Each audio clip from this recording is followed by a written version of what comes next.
Tonight on CTV News, gunfire targets an Abbotsford home. So I see in the window and I see the car, and after that, it's really scary for me. The intensifying extortion violence sparks a door-to-door campaign to warn neighbors. We're just redoing everything up there in a much more deliberate way and getting further off the trail to either side. Mystery on the mountain. Crews scour grouse for any sign of an elderly hiker missing for days. We are not asking them to just clean the area. The fact that there are homeless people there, that we got to solve this problem. And growing concern about a homeless encampment under the Oak Street Bridge. Pressure on the province to find the campers a home.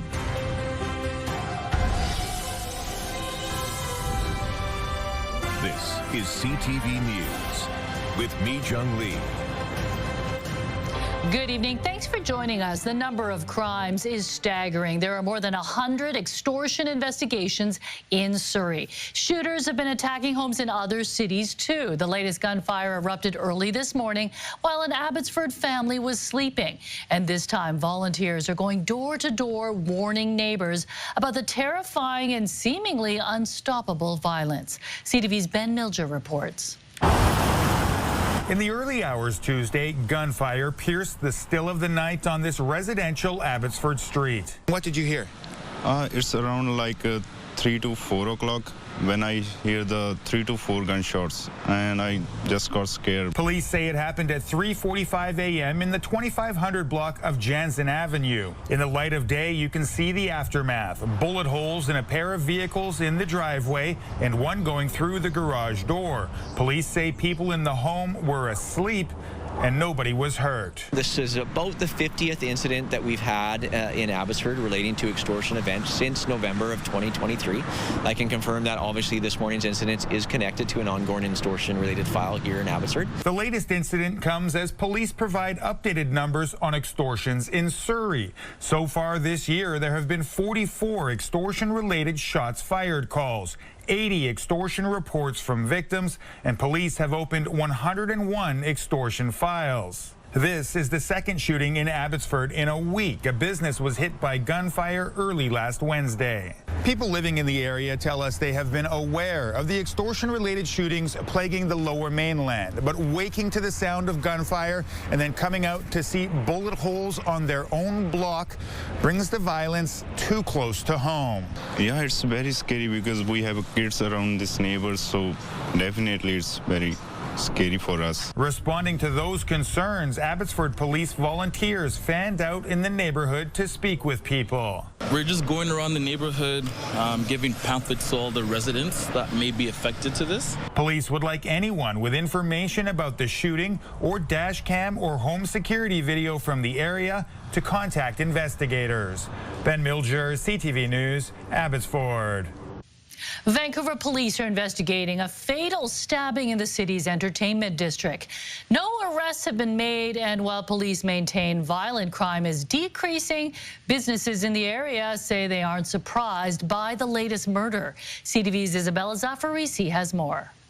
Vancouver police say the stabbing happened at 3:15 on Monday on Granville and Helmkin Streets in the downtown core. The man was brought to hospital but died shortly after due to his injuries.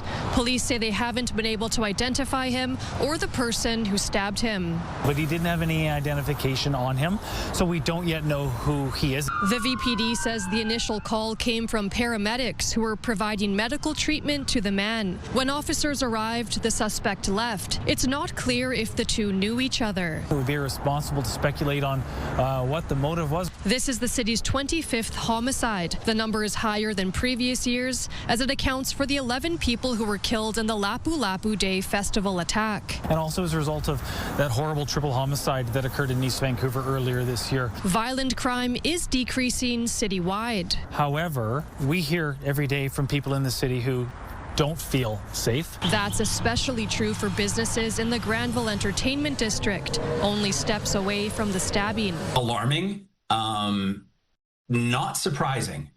I've seen a lot of things going on Granville Street the last few years, that never went on before. Dave Kershaw has owned a bar on the Granville Strip for nearly 3 decades. He says since the pandemic, the area has grappled with challenges such as a lack of safe housing, mental health, and substance use supports. Frankly, what I see every day is pretty shocking.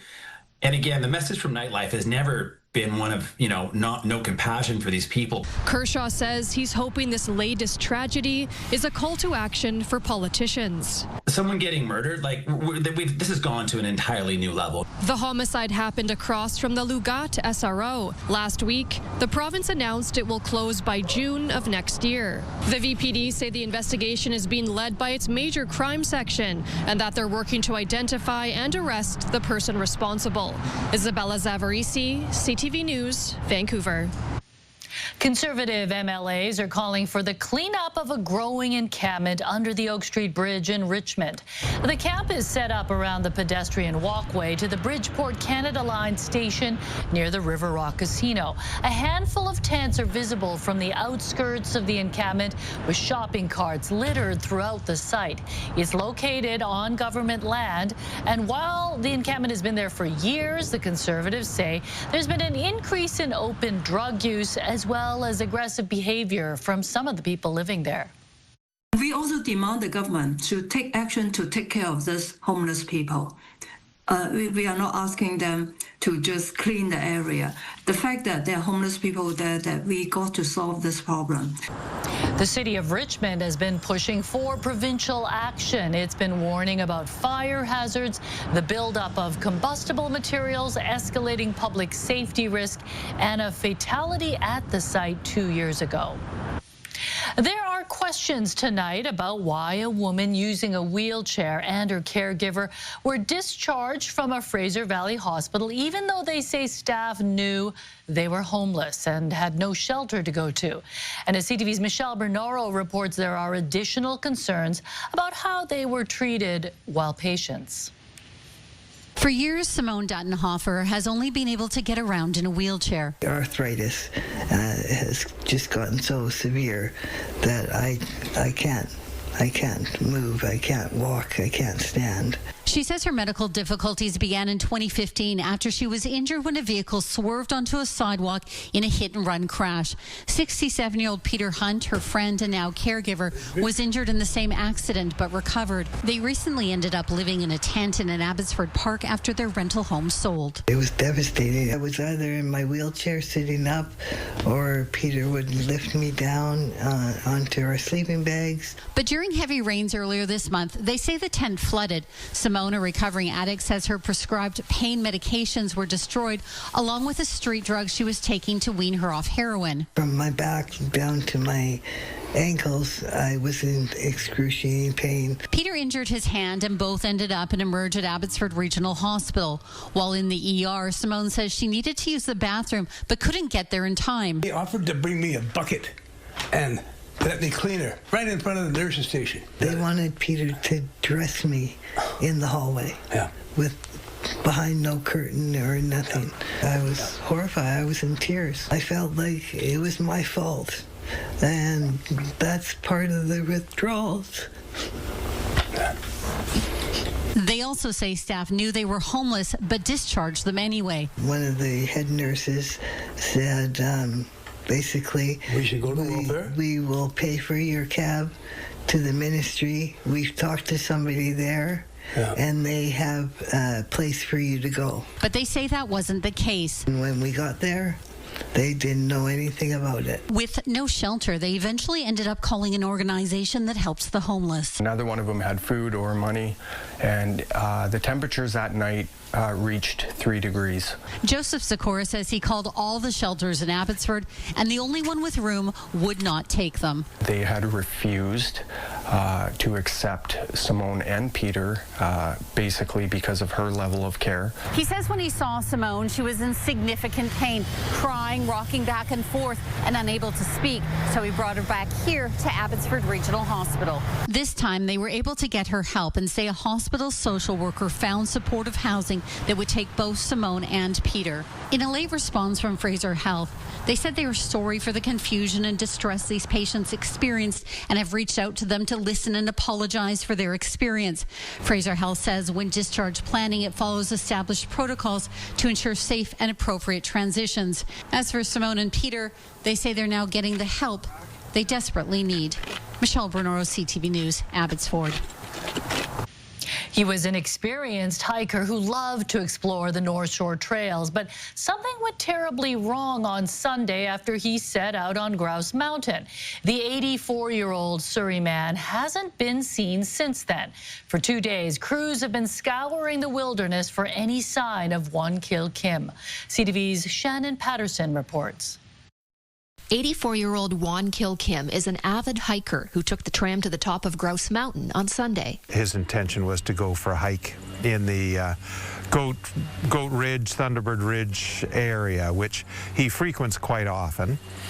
He's been up here over 30 times this year. When he didn't return home that night, Kim's family reported him missing, and investigators discovered this image.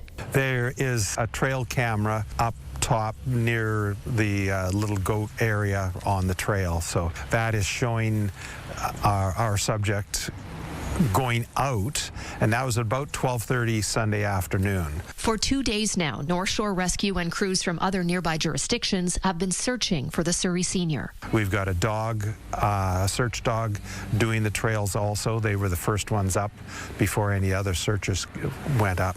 So we're just redoing everything up there in a much more deliberate way and getting further off the trail to either side to see if we can see any sign of a disturbance. North Shore Rescue is also using its Life Seeker device in the search. That is the one that searches for cell phones outside of a cell area. We've not been able to ping the subject's phone or get any kind of a message to him, so we're assuming that is off. While Kim is a very experienced hiker, he is 84 years old. He has done a lot of this area. He's been up Crown, he's been up Goat. He's a very fit hiker and knows the area. So yes, the age is of concern, but he has shown that he can do this area and do it fairly quickly. But the senior was not prepared to spend multiple nights on Grouse Mountain. It would be an uncomfortable night. Tuesday's search was suspended due to darkness, but if weather permits, it will resume Wednesday morning. Shannon Patterson, CTV News, North Vancouver. Pumping the brakes on the EV sales mandate. The province changes lanes, reducing targets for electric vehicle sales. How it's going over with new car dealers, that's just ahead tonight.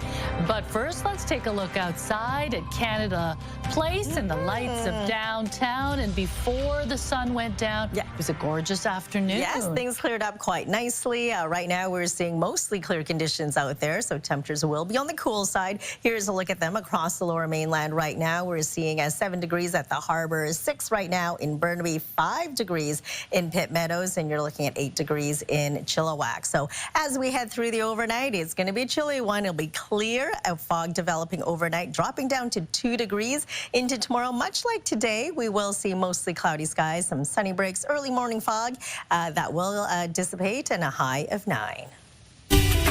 CTV Weather brought to you by Expedia Cruises. Make the most of your next vacation by booking with those who've been there. Visit expediacruises.ca. And a couple more dry days before the rain returns. Those details coming up with the full forecast. It's always a good day in November when you can see some sunshine. Exactly. Right, thanks, Anne. BC is effectively scrapping its mandate for every new vehicle sold in the province to be zero emission in the next 10 years. BC has been the Canadian leader in electric car sales, but that momentum has run into trouble. And as CTV's Rob Buffum reports, the NDP government now admits the targets are no longer realistic. With sales of electric vehicles slowing, BC is pumping the brakes on its zero-emission sales targets. We have to have targets that we can reach, and I think putting out a target that you can't reach just means period after period when our enormous success is treated as disappointment. The province isn't saying yet what its new targets will be, but it had legislated lofty goals. 26% of new 2026 cars sold in BC had to be zero emissions, 90% by 2030, and all by 2035. But economic headwinds, amplified by the end of provincial and federal rebates, have caused a sharp decline in sales. Last year, we were about 24% in electric vehicle adoption of all vehicles sold in the province. We're half of that now and continuing to soften. BC leads the country in new EV sales and charging stations. For next year's target, manufacturers get a one-year grace period without penalties. Ottawa's more modest targets were recently paused while the feds conduct a review. Energy Minister Dick says BC will make adjustments in the spring, hopefully in line with the new targets from Ottawa. A more realistic target in place, that would be helpful. One that we could align with so that jurisdictions, so there's one target in Canada. The opposition Conservatives have been calling to do away with the targets altogether, noting the high price outpaces many consumers. Finally, we get the ministry and the minister to actually a meeting that the target for 2026, 2030 and 2035 is unrealistic and is unachievable. The province says it will table new laws with reduced targets in the spring. Before then, it's providing credits and incentives to manufacturers to keep selling electric vehicles here. It won't bring back its rebates, but hopes Ottawa does. Robert Buffum, CTV News, Victoria. The Vancouver Humane Society is raising concerns over an alarming trend. Requests for emergency veterinary assistance have reached unprecedented levels. The fund provides life-saving vet care for pets in low-income households. But as CTV's Dimitri Maragos reports, the spike in demand is outpacing the money available. The sound of a jingling collar and the sight of a wagging tail is priceless. But caring for animals when there's an unexpected emergency comes at a cost. This program is a lifeline for people who have nowhere else to turn. That's where the Vancouver Humane Society's McVitie Fund comes into play. This year, the VHS has processed more than 2,000 applicants. For comparison, in 2020, there were less than 200. We really just can't keep up. She says the spike in applications is a sign of the times. We're seeing the cost of living is impacting everyone, and they're just struggling to keep up. Archambault says this program is designed to service those living beneath the poverty line, many only having $100 to $200 left after paying rent. They really have no opportunity to save up for these veterinary emergencies. The program also supports those fleeing domestic violence. Women that we work with their children, they're fleeing their abusive situations with their companion animals who have often been experienced abuse. Battered Women's Support Services says this program is essential and that pets in domestic abuse situations can often be a lifeline. The women that we work with are really concerned about their companion animals because they're a member of their family. VHS says this program, which is stretched thin already, enables low-income folks to avoid making life-altering choices. Instead of their guardians having to make the impossible decision on whether to watch their pet suffer, euthanize them, or give them up to an already overcrowded shelter and rescue system so that they can get the care they need. Now, if you'd like to donate, you can head right to the Vancouver Humane Society's website. Dimitri Maragos, CTV News, Vancouver. How criminals are posing as buyers about to e-transfer money, but then they do the opposite. The phishing scams that are fooling more Canadians. Also ahead. We knew that wolves are intelligent, but this just shows a new facet of behavior we haven't seen before.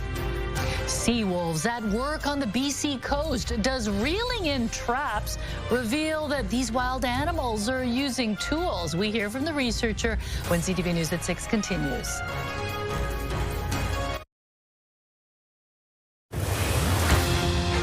I'm Kathy Lee in Edmonton. Tonight on CTV National News. A rare infection. My hands were turning a different color. They were turning black. How invasive Group A strep took an Alberta woman's hands and feet, and the warning she wants every Canadian to hear. Tonight on CTV National News and ctvnews.ca. A loaded freight barge on its way to Alaska has started taking on water near Bella Bella. The Canadian Coast Guard could not confirm what was being transported in the hundreds of shipping containers on the American vessel, but say there hasn't been any reports of pollution. The Healthsick Nation's Marine Response Team has been monitoring the barge for any environmental impacts, and it plans to surround it with a precautionary containment boom. They believe the vessel may have struck ground and say the strategy now is to get it into a safe harbor. Scientists have long known wolves are highly social and intelligent, but new evidence captured on camera is being described as jaw-dropping. Would you believe that one wolf has figured out how to use a tool invented by humans? Here's CTV's Sinjin Alexander with the remarkable video. That's not a dog playing fetch, but a wolf with a buoy in its mouth.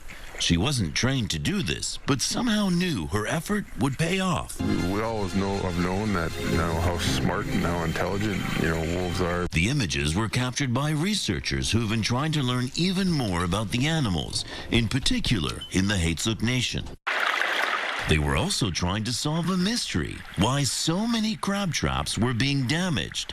So they set up cameras and audio recorders. And we thought, maybe we'd see a seal going by, or we'd see a mink going by, and we might get a bit of a hint as to what's doing this. There were clues. Buoys were munched up like chew toys. But it couldn't be a bear, couldn't be a wolf, because the traps were set way out in deep water. Yet the eye of the camera told a different story. Wow. Yes. We weren't anticipating seeing this. After getting out of the water, a quick shake to dry off, somehow the wolf knew to reach down, get hold of the line, and reel in the trap. She also knew all of it had to come in, because the goodies, that's the bait, were in the orange cup. It's not surprising that they're able to figure something like this out. Like, they are just so intelligent. They are so much like us. There's a lot of familiarity there. So far, researchers don't believe the wolf was after some crab and was quite satisfied by the snack in the bait cup. However, she may surprise them yet. Sinjin Alexander, CTV News, Vancouver. The government of Ontario is floating the idea of making drunk drivers pay child support if they kill the child's parent. Also ahead. I went out of the house and the car that is normally there was gone. Car theft costs insurance companies $1 billion a year. We'll tell you which cars are stolen most often in Canada. That's ahead. West Vancouver police are on the lookout for dashcam video in a case of extreme speeding and dangerous driving. On October 30th, they clocked this white Chrysler going 194 kilometers per hour up the Sea to Sky Highway toward Porto Cove. The driver was arrested shortly after with the help of a spike belt. Meanwhile, a work truck was impounded for 7 days near Hope after BC Highway Patrol clocked the driver going 110 kilometers per hour in a 60K construction zone. New stats show that car thefts in Canada are down unless you happen to be driving one of the desirable models criminals want. One high-end SUV is particularly at risk. But at the top of the list in 2024, the Toyota RAV4. CTV's Pat Foran details the top 10 in this billion-dollar business. No one wants to have their vehicle stolen. The headaches with replacing it, the expense, dealing with police and insurance is a major hassle. I went out of the house and the car that is normally there was gone. Rebecca Cuthbertson of Stratford was visiting family in Toronto when her car was stolen last night. It was found in a school parking lot this morning, likely waiting there to be scooped up by thieves. It does feel like a violation. Just that she's got her back window smashed, and I'm not allowed to touch the car, go into it. It's been taken for fingerprinting. Cuthbertson's 2019 Honda Civic is one of the most stolen cars in Canada. Topping the list nationally is the Toyota RAV4, a favorite for thieves worldwide. It's very serviceable globally. It's a good utility vehicle, meaning it can be used in a variety of terrains and jurisdictions. In Ontario, the Honda CR-V is the most stolen vehicle, followed by the Dodge Ram 1500 series, Honda Civic, Jeep Wrangler, and Ford F-150 series. Rounding out the top 10, the Toyota Tundra, Lexus RX, the RAV4, Toyota Highlander, and Land Rover Range Rover series. Even though the auto insurance industry lost $1 billion to auto theft last year, investigators say at least when it comes to stealing cars, the trend is going down and not up. There was an overall decrease in auto theft across Canada of 19%, but in the first half of this year, auto thefts in Ontario were down by almost 26%. We're not out of the woods yet, but definitely continuing doing what we're doing and combating this vehicle crime to make Canadians safe. As for Cuthbertson, she refers to her car as Grace and can't wait to get her back. I'm glad they found her. It's going to be a few days before I can have access to her again. I am very happy she's been found. Pat Foran, CTV News. The Ontario government is throwing out an idea taking aim at impaired drivers. The idea would make impaired drivers liable for child support if found responsible for the death of a child's parent or guardian. The government says it's looking for ways to ease the burden from impaired driving tragedies and provide financial stability for children left behind. The province says it's going to look at a similar law passed in Texas in 2023 in hopes of making impaired drivers more accountable. We're seeing way too frequently individuals who are causing carnage in Ontario, and we're seeing children, we see reporters report on it, and it's a tragedy, and it's something that we can do something about. Drunk driving remains the leading cause of death on roads in Ontario, as well as right here in BC. How much food is being wasted when people toss it out right after the best before date? The confusion over terms. That's coming up also ahead. I think it's coming down to cost for me. Elbows are coming down for Canadians when it comes to buying groceries. Why the movement to boycott American products is waning. That's ahead.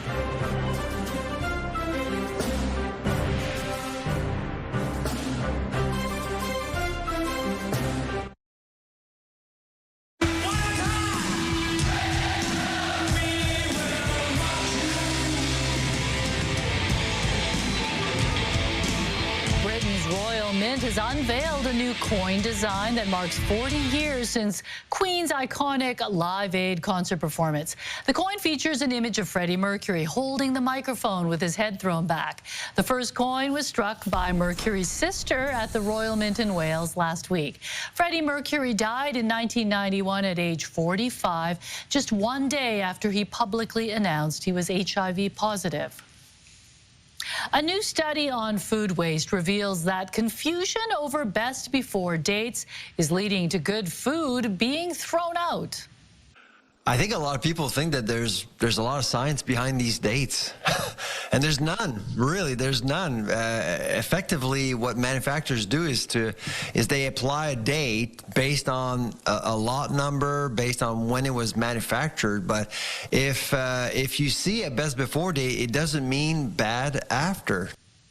The study from Dalhousie's Agri-Food Analytics Lab, which was commissioned by the app Too Good To Go, finds 70% of Canadians understand what best before dates mean. However, 4 in 10 say they throw food away past that date, despite it being good to eat. The Canadian Food Inspection Agency says best before is not the same as expiry dates. With grocery bills still climbing, the Buy Canadian movement may be on the decline. With counter tariffs on U.S. goods now removed, many shoppers are reconsidering what goes into their carts. Loblaw CEO says prices on U.S. imports have gone down to normal, and the company is seeing customers return. Some shoppers say they're still prioritizing Canadian products when they can, even if it means paying more.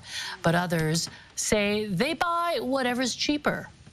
I think it's coming down to cost for me. What if you have two products side by side and the American one's cheaper? We buy the Canadian one. You still pay more? Yeah. Are you boycotting American products 100%? 100%. Yeah? Yeah. What if there's something that doesn't exist in the Canadian version? I don't buy it. Experts say the time of year is also a factor, with Canada relying more on imports outside the Canadian growing season.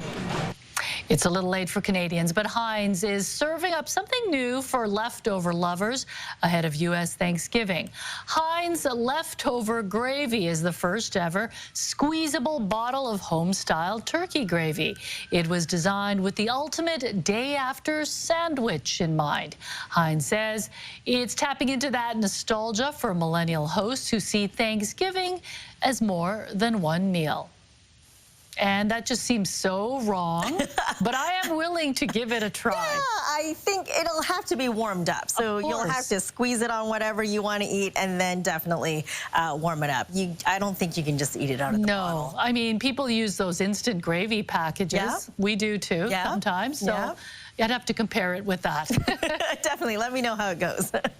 All right, let's take a look at our forecast. It ended up quite nice. We started off cloudy and then it cleared up quite nicely. Clear conditions right now for the south coast. We had a different story with this frontal system moving its way in for the north coast, bringing in strong winds for Haida Gwaii starting tomorrow morning. Continuing through the day, you'll see winds from the southeast at 90 kilometers an hour, gusting to 110. So here's how everything will play out. A look on our weather tracker right now. You will see rain move its way in for Haida Gwaii, parts of the north coast for your early morning commute tomorrow, but the rain stays just north of the south coast, barely touching Vancouver Island. You'll see overcast skies, and then for us across the lower mainland, we'll see mostly cloudy conditions as well.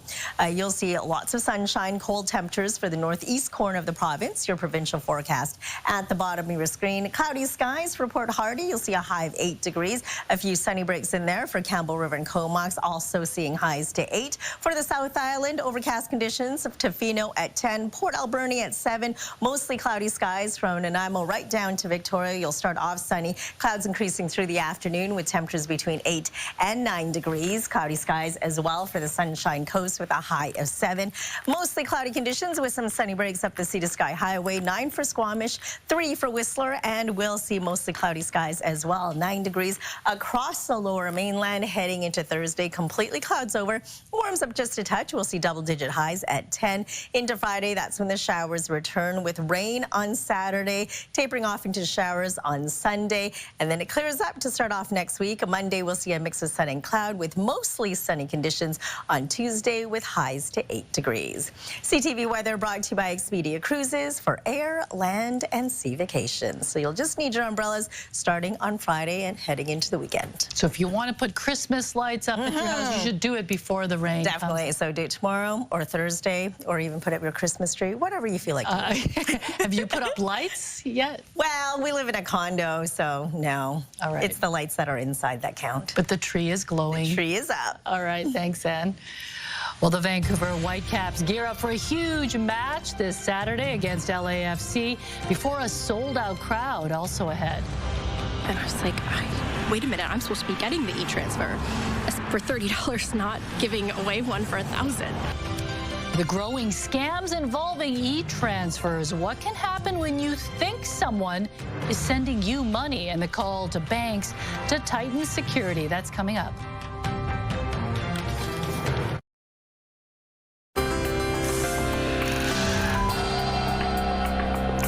Taking a look at today's markets, the Canadian dollar traded for 71 cents to the American dollar. Oil was up 81 cents, closing the day at $60.67 a barrel. Gold lost $8 on the day. The TSX and the Dow Jones both finished lower, down 39 points and 498 points, respectively. The popular online gaming platform Roblox is stepping up its age verification system for players who want to use the game's chat features. The new age-based chat systems will allow players to only speak with other players who are in the same age range. The move comes as Roblox continues to face criticism and lawsuits, claiming the platform has not done enough to ensure child safety. Roblox says it will start enforcing age checks in Australia, New Zealand, and the Netherlands beginning in December, and the rest of the world early in the new year. E-transfer scams are becoming increasingly common in Canada. Sometimes all it takes is one click on a fraudulent link. And as CTV's Leah Larocque reports, this can be a gateway into stealing your information and draining your bank account. So this was the name of the listing, was 70s peasant top. Kimberly Bray was about to sell a second-hand blouse through the online marketplace platform Poshmark when she received this email. Poshmark shared your email with me, so I could ask, do you still have the handmade 70s peasant top in stock? And then after that, they sent me a link for secure payment. She clicked on the link. Moments later, she got a text message from her bank saying an e-transfer for $1,000 had been sent and another one was underway. It hadn't clicked in until I received a text, and it was like e-transfer accepted. And I was like, wait a minute, I'm supposed to be getting the e-transfer for $30, not giving away one for $1,000. The email was from a scammer who sent a phishing link. When she logged into her bank account to accept the e-transfer, the scammer gained access to her banking information. I had a panic attack, but I responded very quickly. She called her bank and they investigated. So what's the best way to make sure this doesn't happen to you? If you're trying to sell something through an app or a website and you receive an email that isn't directly from the platform, don't click any links and call your bank immediately. The important thing for everyone to recognize is that it's not about you and who you are. It's about the fact that you're giving them access to you. Anti-fraud consultant Vanessa Iafola says phishing links can seem legitimate, and online marketplaces and banks need to do a better job at protecting users. In a statement, Poshmark said, "We're so sorry for this experience. Poshmark does not display personal information and will never share it with another user, as doing so would violate our privacy policy." I thought, I can't be the only person this has happened to. As for Bray, she won't be using Poshmark again and warns this can happen to anyone. It doesn't make a difference what age you are. It doesn't make a difference what your job is, how smart you think you are. These scammers, they have a process that they've gone through to check all the boxes. Air Canada has just released its annual list of the country's best new restaurants, and 4 are right here in Vancouver. We'll have the details just ahead. Plus, Talon gives back. Adam finds out how a young woman is overcoming a debilitating condition by living life to the fullest. Next on the Sawatsky Sign Off. Right now, here's a preview of your morning, Vancouver. Are Canadians doing a better job at being active, or are we getting worse? Wednesday on Your Morning Vancouver, the results of Participaction's 2025 Adult Report Card, what the evaluation is saying about our approach to fitness. And it's the signature arts event of the season. We'll give you a preview of this year's 29th annual Eastside Culture Crawl and what new venues have been added. We'll see you in the morning.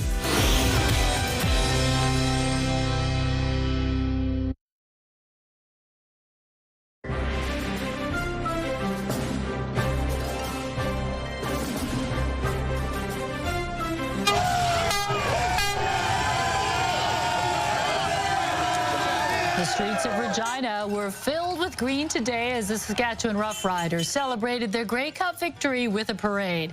Fans, young and old, came out to cheer the Riders' 5th ever Grey Cup title and first since 2013. Lululemon has revealed the outfits Team Canada will wear at the Milano Cortina 2026 Olympic and Paralympic Winter Games. This is the Vancouver-based company's 3rd Games as the official outfitter for Team Canada. Athletes, coaches, and support staff will wear the apparel at key moments during the Games, including the opening and closing ceremonies, medal ceremonies, and media appearances. The countdown is on to Saturday's Western Conference semi-final at BC Place, and the Vancouver Whitecaps are fully focused on going where no Whitecaps side has gone before. The Caps will host rivals LAFC in front of more than 53,000 fans at a sold-out BC Place. It is the 3rd straight year the two sides are meeting in the playoffs, but this time around it's a one-game win-or-go-home matchup. In Vancouver's 16-seat seasons in Major League Soccer. They've never made the Western Conference Final. It's already been a historic season for the Caps, but they say they're not done yet. Our fans can look forward for the game. We are happy to be there, but our mission is not done yet. We're thinking about only this game, but yeah, we have more plans. Saturday night's match will be the first for the Whitecaps in 3 weeks after defeating FC Dallas in the first round. 5 more European nations can start booking their trips for next summer's World Cup. McLean spotting Schmeichel off his line. Oh! What about that? These are the Hampden heroes. Scotland's late-minute dramatics earned the nation its first trip to the World Cup since 1998.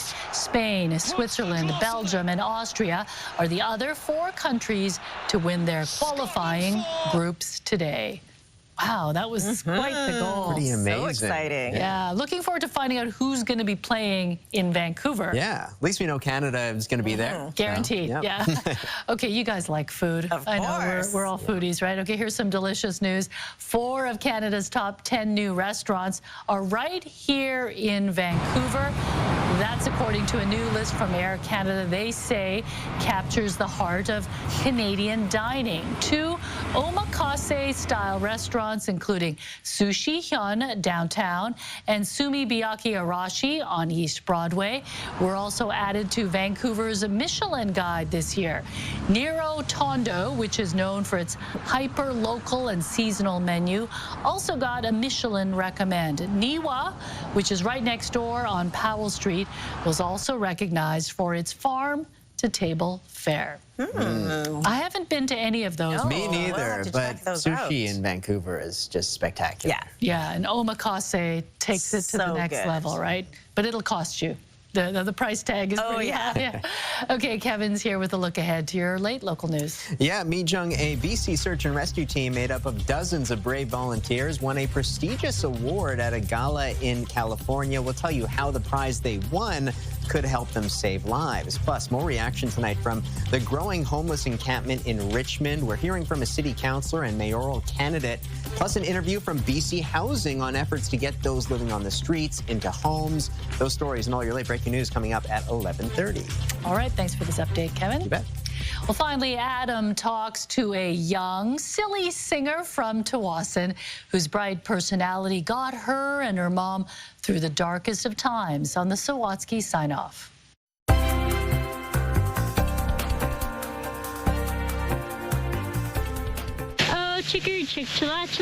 Long before Taylin McGill started singing what she calls the chicken song, her mom, Erin, started worrying about her then newborn's health. I guess it's mother's intuition. At just 10 days old, baby Taylin was diagnosed with a rare and life-threatening brain infection. It felt like a punch in the gut. The prognosis was not good for Taylin. Taylin suffered traumatic brain damage, her first of countless seizures since, and spent the first 3 months of her life at the Children's Hospital. It was absolutely devastating. While she was told her daughter wouldn't be able to walk or talk and would struggle with memory and fine motor skills, Erin decided to focus on the positive. On the things that she could do rather than the things that she could not do. And what it turned out Taylin could do really well was spread joy. She's like the bubbles in sparkly water. Like when Taylin was heading into one of the 14 brain surgeries she'd endured by the time she turned 7. I didn't think I would survive. Yet, she started singing her chicken song to the doctors and nurses. They stopped what they were doing and they just stood with their, with their gloves on and their hats on, and they just stood and smiled, and it was just a moment of joy. And Taylin's been striving to inspire smiles ever since. I am grateful for every day. I just want to give back any way I can. So, when she's not making keychains that say never give up, or crafting Christmas trees on canvas to raise money for the Children's Hospital, Taylin's giving inspiring speeches about overcoming adversity. Life is short. And I think Taylin taught us that we need to live for each and every moment. Although Taylin still faces challenges, she can now do many of the things she was told she wouldn't, which along with her family and healthcare team, she credits with 3 things. Never give up, seize every day, and have a song in your heart every day. What's the song in your heart? The chicken song. Chicory chick, chilla chilla. Adam Sawatsky, CTV News, Sawasan. A chicory chick is me. Amazing message. Yeah, wise so words inspiring. from a young girl. Sometimes people who have gone through the toughest times end up being the most positive. Yeah, definitely. Did she make up that song? I was wondering. I've never heard it before. I think everybody should learn it because it puts a smile on everybody's face when they hear it. All right, let's take a look at our scenic snapshot for tonight. Another great day at Fisherman's Wharf. Thanks, Catherine, for sending this beautiful photo in. And we want to see your scenic snapshot as well. So email us at scenicsnapshot@ctv.ca. Great to see the sun today, and we might see it tomorrow, right? Exactly. Peaks of blue skies. All right, thanks, Ann. Kevin's back at 11:30. Thanks for sharing part of your evening with us. See you later.